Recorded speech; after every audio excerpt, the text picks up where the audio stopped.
What is up, everybody? Welcome to another episode of the Go for Launch podcast. My name is Liam P. And my name is Aiden Tenney. Yes, that is right. I finally got a co-host. It's not going to just be me rambling into a mic, so you guys don't have to listen to just my opinion. So this is my friend Zayden, and he actually went out to the Tri-City Rocketeers launch site not too long ago. So tell us a little bit about yourself, and yeah, just go off for a few minutes. I'm a person who does things. I know a bit about rocketry. I've probably been learning about rockets and have been interested in rockets for, I'd say, the past 2 years. I have a little bit of basic knowledge on this topic, but past that, I really don't know that much about them. Yeah, and what we're doing today is something along the lines of questions that if you don't know the answer to, you better learn them because you kind of need to know the answers to be in rocketry. So I wrote down a list. I've got it right here. And do you have any that you thought up? Yeah, I have a few questions that I thought of. Okay, cool. So yeah, let's just get right into it. Okay, some of these ones, there's like our neighbors don't have a muffler on their car. Some of these questions are a little more on the stupid side, but so, question number 1. I think I'm gonna read mine off, and then you should try and answer them, and then I'll go through the answers, and then we'll do the same for yours. Okay, question number 1. How do rockets actually fly? That's one of the questions I wrote down. Of course it is. Thinking it has to do like something with the heat. Like you burn the fuel, it causes a bunch of fire and heat, and then that heat causes it to propel because like heat goes up. You have the exact same idea as Joe Barnard in 2017. No joke. He is a professional YouTuber who just flew an N5800 with full 4-axis control. And in 2017, that's how he thought rockets flew. So that's a little bit hilarious to me. But you're actually pretty correct there. So rockets actually fly, as most people probably know, due to Newton's third law. For every action, there's an equal and opposite reaction. When the propellant combusts, it creates pressure, and the pressure wants to flow from highest to lowest. The easiest way to get to the lowest pressure is out through this massive hole in the nozzle. So you go out that way. I'm simplifying here.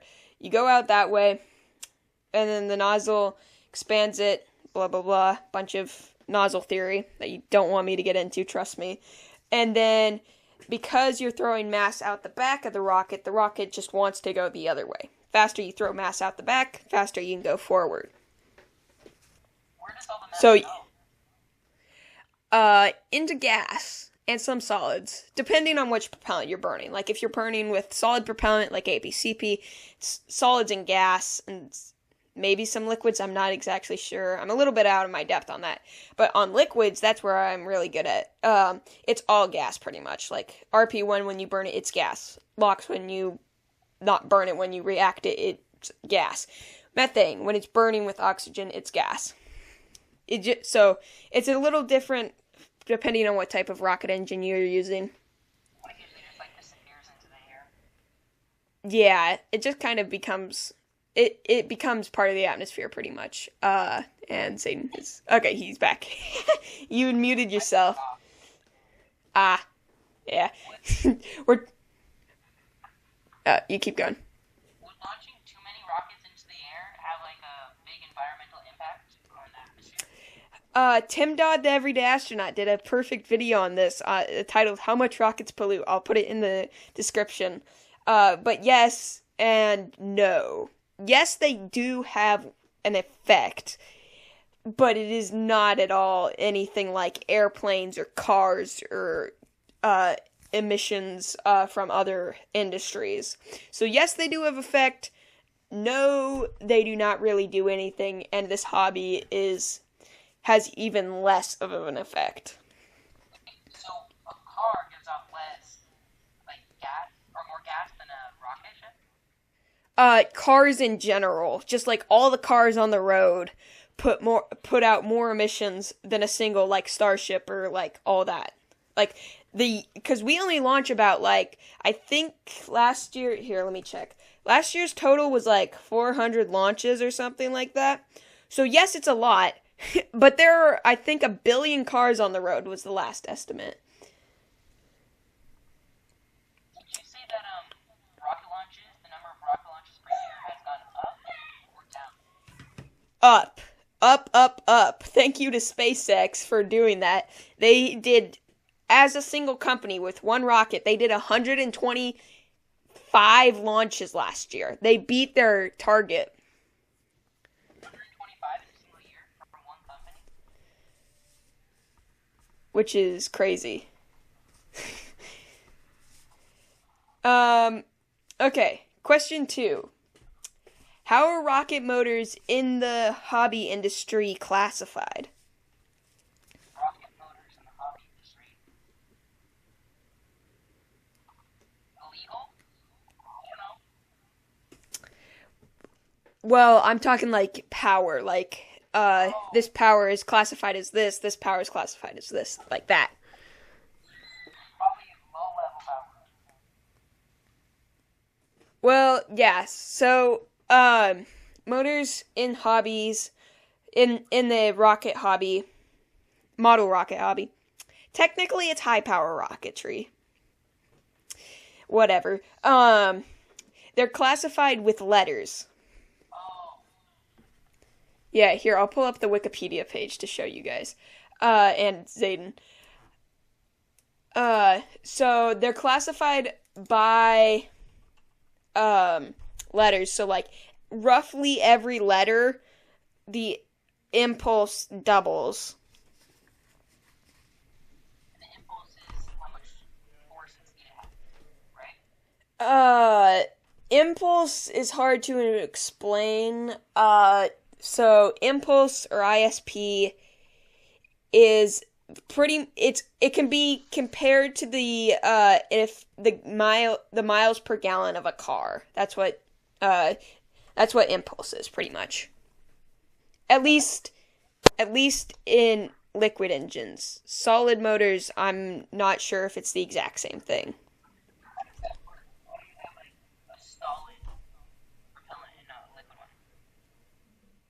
one? Cause liquid motors are like liquid methane, liquid oxygen. Solid motors are like ammonium perchlorate, aluminum, a binder, which is usually MDI, and I can't remember what the other one, but then there's also IDP, which thins it out. Mix it all together and you get this solid propellant to numb it down. But solid propellant is actually like a solid that burns very forcefully. And then liquids are usually two liquids. One of them can burn.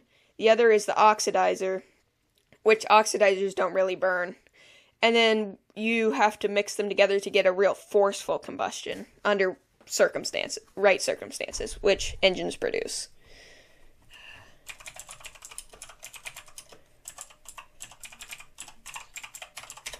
Do you have any more question? Do you have another question on your list?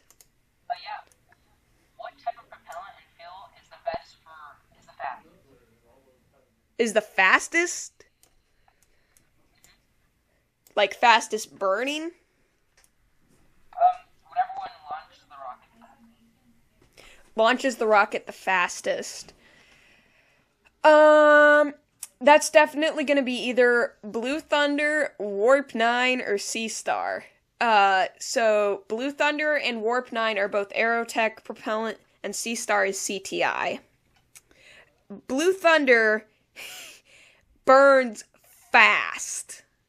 Like, it's really aggressive. It's not a really efficient propellant, and it has some problems when it's longer, I've heard. when it's in longer motors.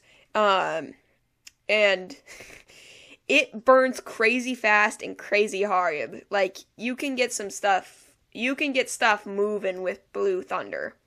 Warp 9 is even faster burning and like, it will get your rocket moving. It actually is the same propellant, as far as I know.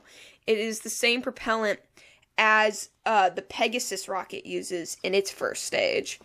And then Seastar, which is CTI's propellant, is based off of the Space Shuttle SRB, now SLS's solid rocket boosters propellant.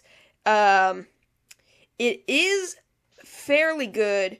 It just has really high metals content. I think I haven't seen the actual formula, but if it is the same amount of metals as the Space Shuttle boosters, it is very high for hobby motors, and that's the N5800's propellant. And the N5800's nickname is the Rocket Killer. It can get your rocket moving if it can get your rocket moving, and it will also most likely kill it by folding it in half.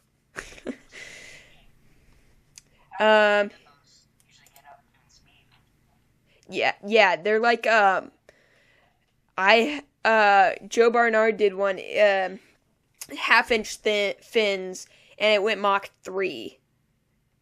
But like, you can, if you are willing to take the chance on the fins and structural side, you can probably get it up to like Mach 4. That's pretty fast. Oh, okay, yeah, your audio's a lot better now. Oh, nice. Okay, I'm gonna figure out how to, I think I gotta do screen. Here we are. Okay, so this, can you see this? Yeah, this is model rocket propellant. This is model rocket motor classifications. So micro, which isn't really a class of, well, it is. I've never flown one. I've only ever flown a half A. That's the smallest I ever flew. So A, B, C, D, E, F, G. So this is low power and mid power. Micro through G. And then everything above H is high power. So then you have H, I, J, which the impulse roughly doubles every time. L, M, N, O. O is the highest that is commercially available. The 5500, 3400, 8000, which is like, I think 18 grand for the whole shebang. It's crazy. But then you can start mixing motors and make bigger. Like, you can fly P, Q, R, S, T, U, V, W, X, Y, and Z. And then this, like, after this is just like to classify other solid shuttles. Like, the space shuttle is technically AG, but like, I don't know how that came about. But yeah, that's motor classifications. What's the fastest you could probably get like a little hobby rocket up to? A little hobby rocket? So like scratch built? Yeah. So like, are you building it, or is it like a kit? Theoretically, if I was to build it. Okay. If you were to build it, I mean, there's really no limit if you're building it. I bet you could get, like, the fastest I've ever seen something go is Thomas Buska's M1378, which is a Loki motor. I think I got the classification right. M1378, it's a 54 millimeter M motor from Loki, and he sent it to Mach 5. I think it reached Mach 5, but it folded in half before the motor could burn out. I believe it reached Mach 5 before it folded, though. Is there any laws on like how fast and how high it can go because of like planes and stuff?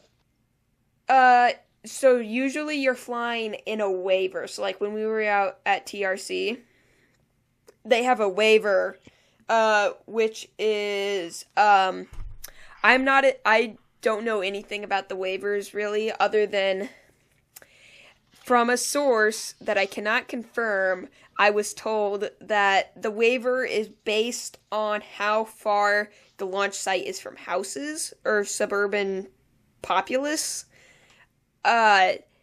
Allegedly in Minecraft. That's the best I know about waivers. But I'm pretty sure the waiver, inside the waiver, is a no-fly zone. But I'm not exactly sure. But that waiver is how high you can fly, and you don't want to break that waiver because I've heard that there are some pretty bad things that happen when you do fly above the waiver. But like out at Blackrock or Far, I'm pretty sure both of the. I know Blackrock, but I'm pretty sure Far also has an unlimited waiver. You can fly as high as you want, but once you go above 100,000, you have to do paperwork, and if you exceed O impulse motors, you have to do paperwork. So you said the fastest you saw went Mach 5. For comparison, Yes, how Mach 5. fast does the average SpaceX rocket ship go? SpaceX? This is gonna put things to shame. The Falcon 9 upper stage reaches Mach 27 Oh, at the lowest. the speed is Mach 27? Mach 27 is, I believe Mach 1 is roughly 700 miles an hour. So, Mach 27 would be 18,900. Which sounds about right, because minimum orbital velocity is 17,000 something. It's either 500 or 900. But Google it's says fast. Mach 7 is 2,700 miles per hour. Mach 27. 27? Yeah, that Yeah, isn't... Wait, hold on. Your audio might have cut out, because it sounded like you just said Mach 7. I think I have Mach 27. How fast was your estimate? 18,000 miles an hour. Yeah, this is just 200 faster. Yeah. Yeah, so. At that Yeah. rate, it would take 10 hours to circle the whole Earth. Yep. That's crazy. No, not 10 hours. It can't be 10 hours because in Leo the space station, granted the space station is going a little faster. The ISS does one full orbit of the Earth every 90 minutes. Oh, how fast is that going then? It's in low Earth orbit, so it can't be doing much more than like, I don't know exact numbers, but probably like not much than 20,000 miles an hour. Yeah, it looks like it's about 20,000 miles an hour. That's crazy. Yeah. Rockets move fast. Our rockets move fast. Industry rockets move faster. Okay, next question I have written down here is, in the context of high-power rocketry, what is a caliper? A caliper? I want Yeah. to say it's a screw that you use to tie everything together, but I feel like that's wrong. Yes, that is wrong. Is it something to do with the engine? Are you close to your mic? Because I barely heard that through my headphones. The recording software didn't even pick up on it. Does that have to do with the engine? Wait, hold on. Can you hear me now? I can hear you. Hello? Just okay. Now it's picking up. Yeah, my internet was just cutting out of it. Yeah, you're really, really, really quiet. I don't know why that is. Oh, can you hear me now? Yeah, I can hear you. It just doesn't look like the thing's picking up. I accidentally changed a button on my phone. Oh, Better now? yeah, you're better. I still have my audio up to like 100 to be able to hear you. Technical difficulties. Sorry, folks. Why did that happen? Oh, now it's picking you up. Okay, picking me up now? D- Hold on, d- here's it. there we go. Here, I wanna just for fun, I'm gonna do a soundboard. Let's see what we got.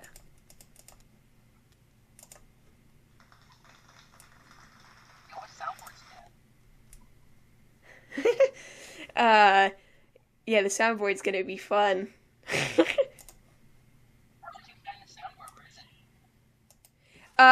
it? I think I only have access to the soundboard.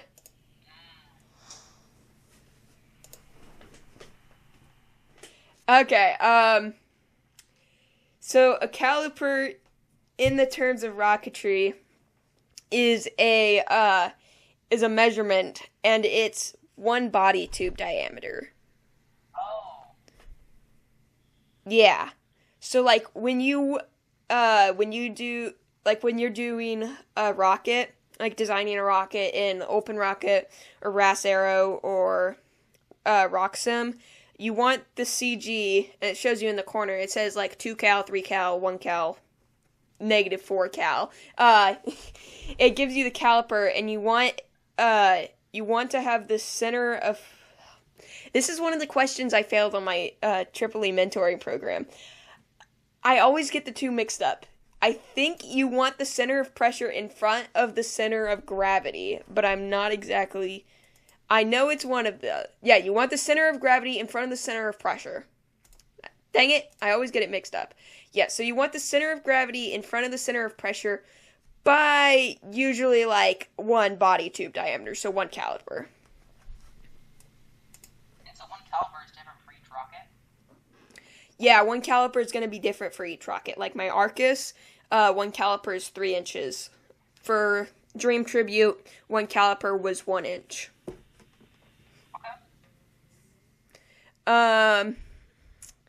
Okay, next is, well, do you have another question on your list? Yeah, I have one more. Okay. Completely changing the topic. It's still on rocket and stuff. Which country, and more specifically, which person in specific, invented or thought of the idea of rocketry? Oh, that's a hard one. So if you guys couldn't hear his audio because it was a little bad, I think it picked up. But if it didn't, the question is, who invented rocketry? In so many words. That is a good question, and there is really no good answer. Like, it could have been, as far as we know, it was China. Who invented it? As a single pinpointed person? No idea. High power rocketry? Don't ask me, I don't know. Because this hobby goes back a ways. Like, I think it was the 1990s. There was the M1939-25. It was a motor eject 4-grain 98. Which is kind of absurd. Count as rocket? Yeah, fireworks and rockets.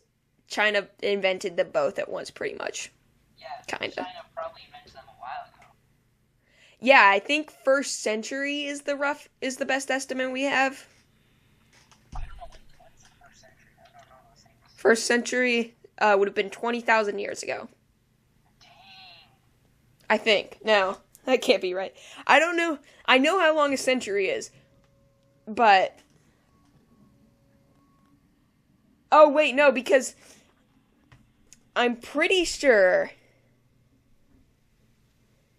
that, let me think. Yeah, first century would have been 21 years ago. Or 20,000. Not 20,000, it would have been 2,000 years ago. So 2,000 years ago. That's crazy. Yeah. It looks like your audio's not picking up again. Is it better now? Yeah, there we go. Okay, Now it's good. picking up. Okay. When designing a rocket, an Open Rocket, RAS Aero, RockSim, whatever, what should you aim for in the stability caliper? So am I going for like a percentage here? No, it's remember the caliper measurement? Yeah. So the measurement is how far do you want at least between the CG and the CP.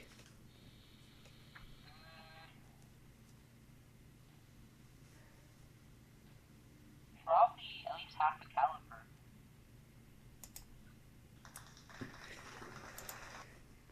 You got it, folks. Roughly, yeah. You can fudge it, but like really you really want one.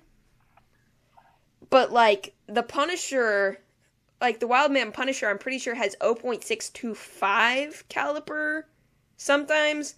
So yes, you can go below 1 in some cases, but you really want 1 on most rockets, 1.5, 1.5 on normal rockets.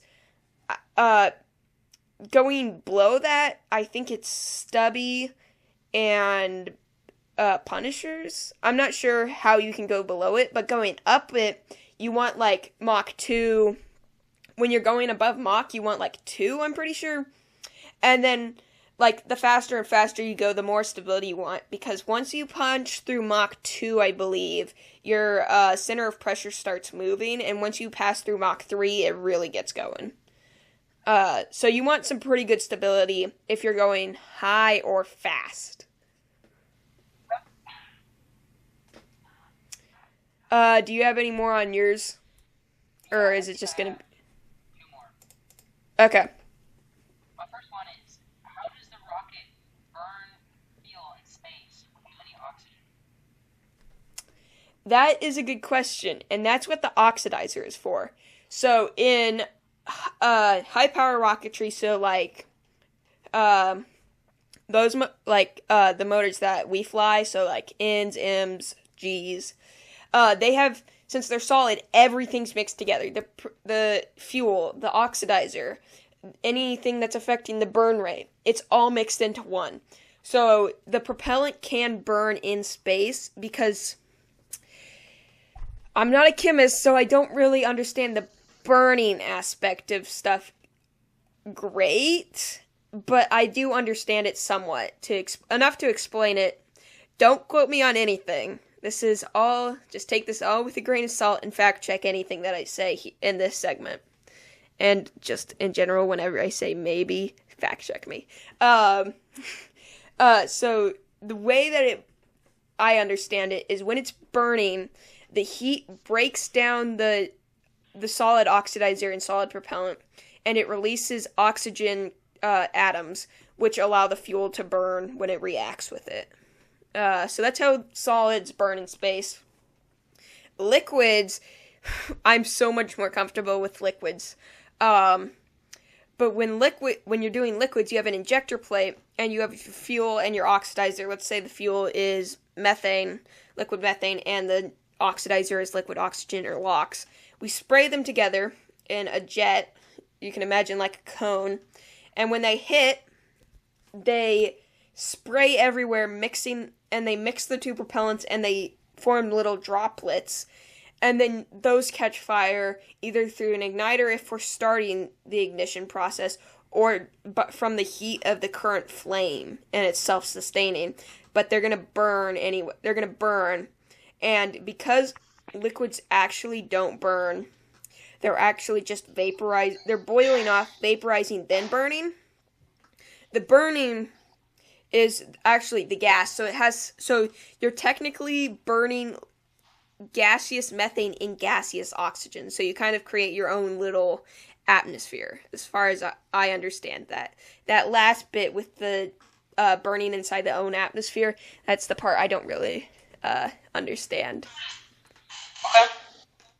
I have one more question and then I have to go.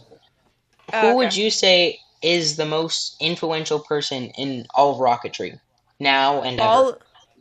All of rocketry now and ever?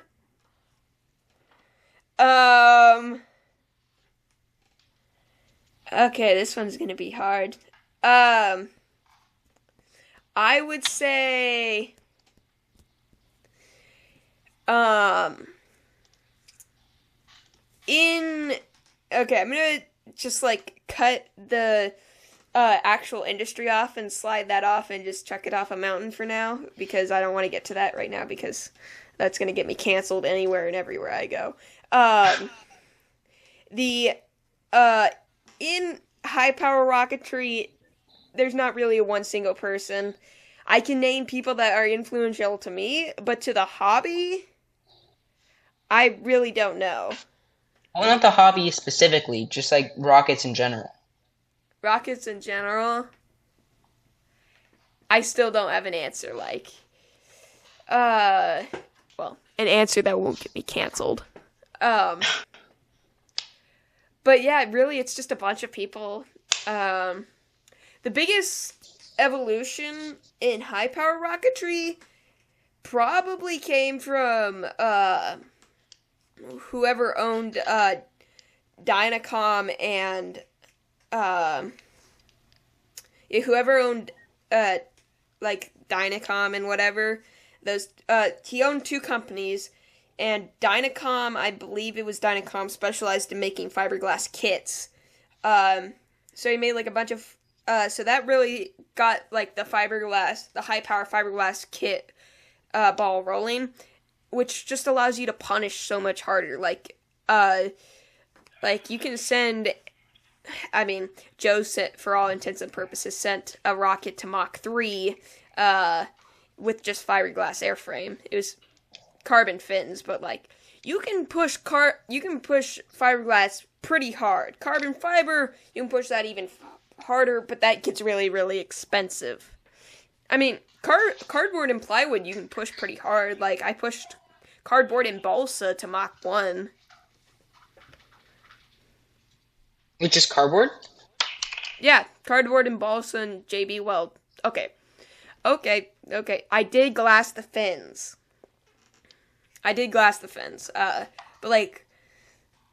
Okay, yeah, fine.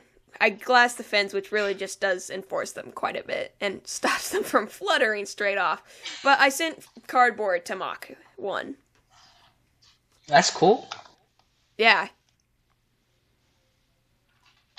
Okay, I probably gotta get going. Okay, so let's roll the intro. I can cut a lot of this out in editing. So for the outro. So for the outro, I just plug my YouTube channel, my Patreon, so you can plug anything TikTok, Instagram, a YouTube channel if you have one. So just tell them where they can find you on socials. I don't even have any socials, crazy enough. Wow. We should get you started on a YouTube channel. Okay, so I don't know. Find something that you can plug, or I don't know. Just find some way when we get around to you to outro yourself. Okay. Me and Zayden's out of questions. Andy has to roll. So let's outro this. Let's get out of here. My name is Liam P. You can find me on YouTube at Pendergast Orbitals, on Patreon. Please go support my Patreon so I can pay for these insane projects like a sub-minute, like a Flying Case L1000, a High Altitude K, eventually my upscale Avion, my Space Shot, all that, Project Vulcan. It's all very expensive, so if you could go support at patreon.com/Pendergast Orbitals, or just I would use the link in the description because that's going to be way more reliable. Definitely go check that out. You get a bunch of benefits, early release podcast, early release videos. So definitely go check out that. And Zayden, now it's your turn to plug. Liam said, but again, I don't know. Okay.